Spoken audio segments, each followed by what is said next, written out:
Salam sejahtera, selamat beraktivitas dalam kehidupan kita hari ini. Biarlah kiranya berkat Tuhan selalu berkelimpahan di hidup kita semua. Kita baca firman Tuhan dari Kejadian pasal yang pertama. Pada mulanya Allah menciptakan langit dan bumi. Bumi belum berbentuk dan kosong, gelap gulita dan menutupi samudra raya, dan roh Allah melayang-layang di atas permukaan air. Berfirmanlah Allah, jadilah terang, lalu terang itu jadi. Allah melihat bahwa terang itu baik, lalu dipisahkannyalah terang itu dari gelap. Dan Allah menamai terang itu siang, dan gelap itu malam. Jadilah petang dan jadilah pagi, itulah hari pertama. Berfirmanlah Allah, jadilah cakrawala di tengah segala air untuk memisahkan air dari air. Maka Allah menjadikan cakrawala, dan ia memisahkan air yang ada di bawah cakrawala itu dari air yang ada di atasnya. Dan jadilah demikian. Lalu Allah menamai cakrawala itu langit. Jadilah petang dan jadilah pagi, itulah hari kedua. Berfirmanlah Allah, hendaklah segala air yang di bawah langit berkumpul pada suatu tempat, sehingga kelihatan yang kering. Dan jadilah demikian. Lalu Allah menamai yang kering itu darat, dan kumpulan air itu dinamainya laut.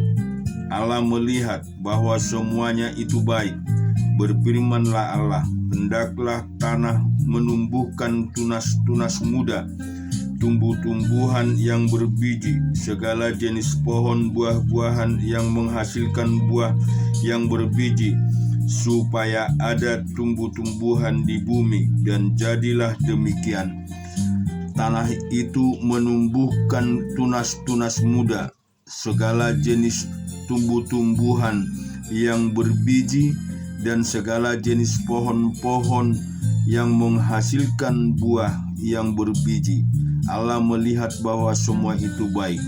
Jadilah petang dan jadilah pagi, itulah hari ketiga. Berfirmanlah Allah, jadilah benda-benda penerang pada cakrawala untuk memisahkan siang dari malam. Biarlah benda-benda penerangan itu menjadi tanda yang menunjukkan masa-masa yang tetap dan hari-hari dan tahun-tahun. Dan sebagai penerangan pada cakrawala, biarlah benda-benda itu menerangi bumi. Dan jadilah demikian. Maka Allah menjadikan kedua benda penerangan yang besar itu, yakni yang lebih besar untuk menguasai siang dan yang lebih kecil untuk menguasai malam, dan menjadikan juga binatang-binatang. Allah menaruh semuanya itu di cakrawala untuk memerangi bumi, dan untuk menguasai siang dan malam, dan untuk memisahkan terang dari gelap. Allah melihat bahwa semuanya itu baik. Jadilah petang dan jadilah pagi, itulah hari keempat. Berfirmanlah Allah, hendaklah dalam air berkeriapan makhluk yang hidup, dan hendaklah burung berterbangan di atas bumi melintasi cakrawala. Maka Allah menciptakan binatang-binatang laut yang besar dan segala jenis makhluk hidup yang bergerak, yang berkeriapan dalam air, dan segala jenis burung yang bersayap. Allah melihat bahwa semuanya itu baik. Lalu Allah memberikan semuanya itu. Firman-Nya berkembang biaklah dan bertambah banyaklah, serta penuhilah air dan laut. Dan hendaklah burung-burung di bumi bertambah banyak. Jadilah petang dan jadilah pagi, itulah hari kelima. Berfirmanlah Allah, hendaklah bumi mengeluarkan segala jenis makhluk yang hidup, ternak dan binatang melata, dan segala jenis binatang liar. Dan jadilah demikian. Allah menjadikan segala jenis binatang liar dan segala jenis ternak, segala jenis binatang melata di muka bumi. Allah melihat bahwa semuanya itu baik.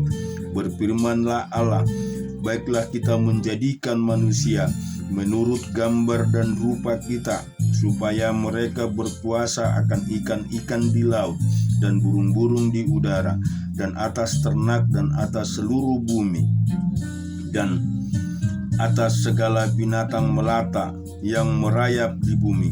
Maka Allah menciptakan manusia itu menurut gambarnya. Menurut gambar Allah diciptakannya dia, laki-laki dan perempuan diciptakannya mereka. Allah memberkati mereka, lalu Allah berfirman kepada mereka, beranak cuculah dan bertambah banyak, penuhilah bumi dan taklukkanlah itu. Berkuasalah atas ikan-ikan di laut dan burung-burung di udara, dan atas segala binatang yang merayap di bumi. Berfirmanlah Allah, lihat aku memberi kepadamu segala tumbuh-tumbuhan yang berbiji di seluruh bumi, dan segala pohon-pohonan yang buahnya berbiji, itulah akan menjadi makananmu. Tetapi kepada segala binatang di bumi, dan segala burung di udara, dan segala yang merayap di bumi, yang bernyawa, kuberikan segala tumbuh-tumbuhan hijau menjadi makanannya. Dan jadilah demikian. Maka Allah melihat segala yang dijadikannya itu sungguh amat baik. Jadilah petang dan jadilah pagi, itulah hari ke-6. Kita juga akan baca firman Tuhan. Kita Warik 1 Tawarik pasal yang ke-12 ayat yang ke-21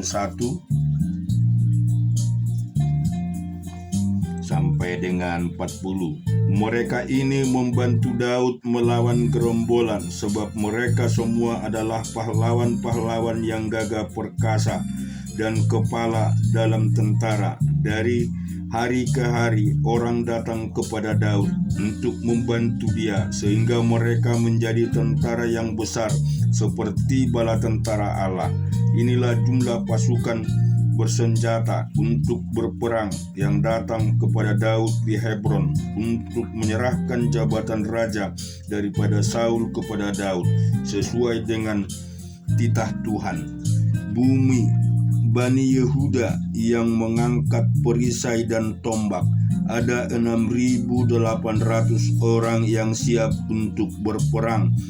Bani Simeon, pahlawan-pahlawan yang gagah perkasa untuk berperang, ada 7.100 orang. Dari Bani Lewi ada 4.600 orang, ditambahkan dengan Yoyada, pemimpin kaum Harun, dan bersama-sama dia ada 3.700 orang. Selanjutnya Jodak, seorang pahlawan muda yang gagah perkasa, dengan 22 orang pemimpin dari puaknya. Dari Bani Benyamin, saudara-saudara sesuku Saul, ada 3.000 orang.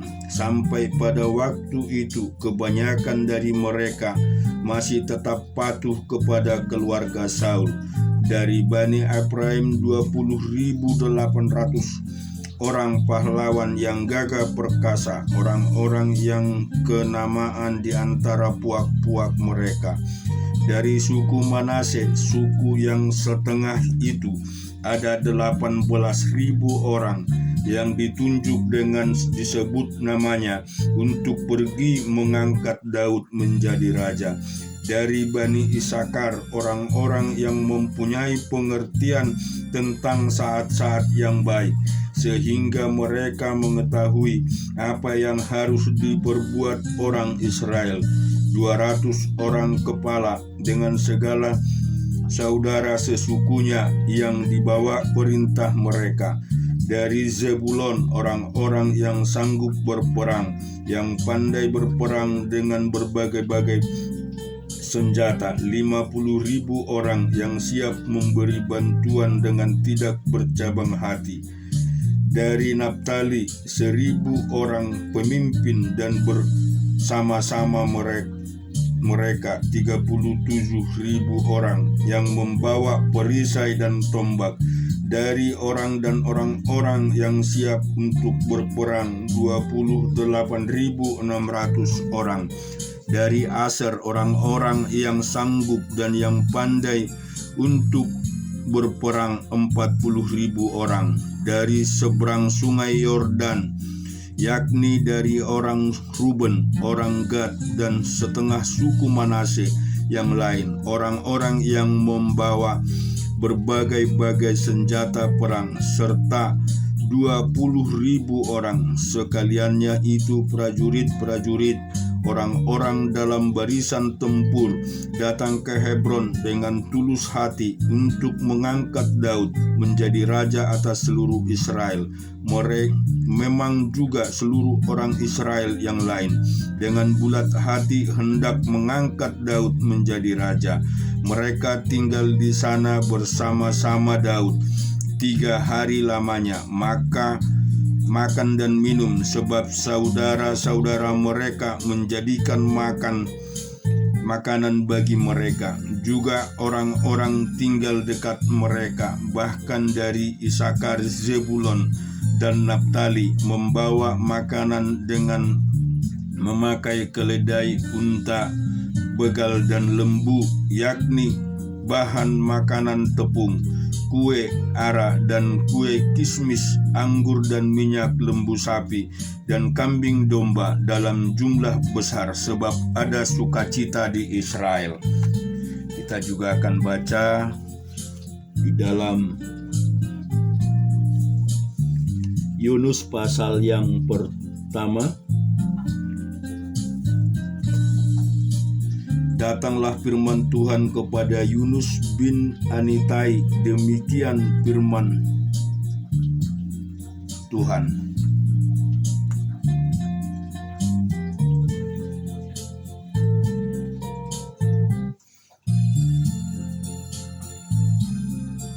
Bangunlah, pergilah ke Niniwe, kota yang besar itu, berserulah terhadap mereka, karena kejahatannya telah sampai kepadaku. Kita lanjutkan firman Tuhan di dalam Ibrani pasal yang ke-13. Lalu aku melihat seekor binatang keluar dari dalam laut, bertanduk 10 dan berkepala 7. Di atas tanduk-tanduk terdapat 10 mahkota, dan pada kepala tertulis nama-nama hujat. Binatang yang kulihat itu serupa dengan macam tutun, dan kakinya seperti kaki beruang, dan mulutnya seperti mulut singa. Dan naga itu memberikan kepadanya kekuatannya, dan tahtanya, dan kekuasaan yang besar. Maka tampaklah kepadaku suatu dari kepala-kepala seperti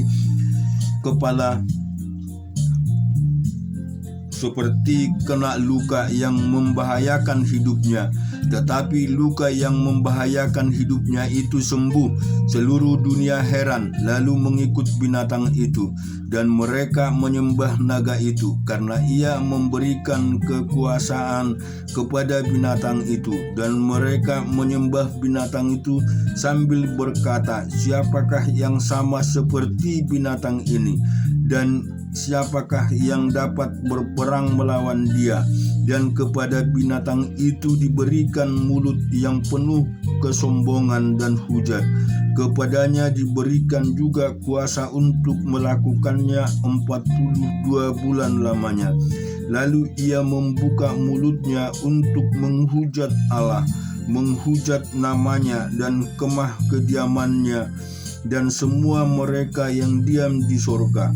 Dan ia diperkenakan untuk berperang melawan orang-orang kudus dan untuk mengalahkan mereka, dan keadaan diberikan kuasa atas seperti suku dan umat dan bahasa dan bangsa, dan semua orang yang diam di atas bumi akan menyembahnya. Itu setiap orang menamai tidak tertulis sejak dunia dijadikan di dalam kitab kehidupan dari anak domba yang telah disembelih. Barang siapa bertelinga, hendaklah ia mendengar. Barang siapa ditentukan untuk ditawan, ia akan ditawan. Barang siapa ditentukan untuk dibunuh dengan pedang, ia harus dibunuh dengan pedang. Yang penting di sini ialah ketabahan dan iman orang-orang kudus. Dan aku melihat seekor binatang lain keluar dari dalam bumi dan bertanduk dua sama seperti anak domba, dan ia berbicara seperti seekor naga. Dan seluruh kuasa binatang yang pertama itu dijalankannya di depan mata. Ia menyebabkan seluruh bumi dan semua penghuninya menyembah binatang pertama yang luka parahnya telah sembuh. Dan ia mengadakan tanda-tanda yang dahsyat, bahkan ia menurunkan api dari langit ke bumi di depan mata semua orang. Ia menyesatkan mereka yang diam di bumi dengan tanda-tanda yang telah diberikan kepadanya untuk dilakukan di depan mata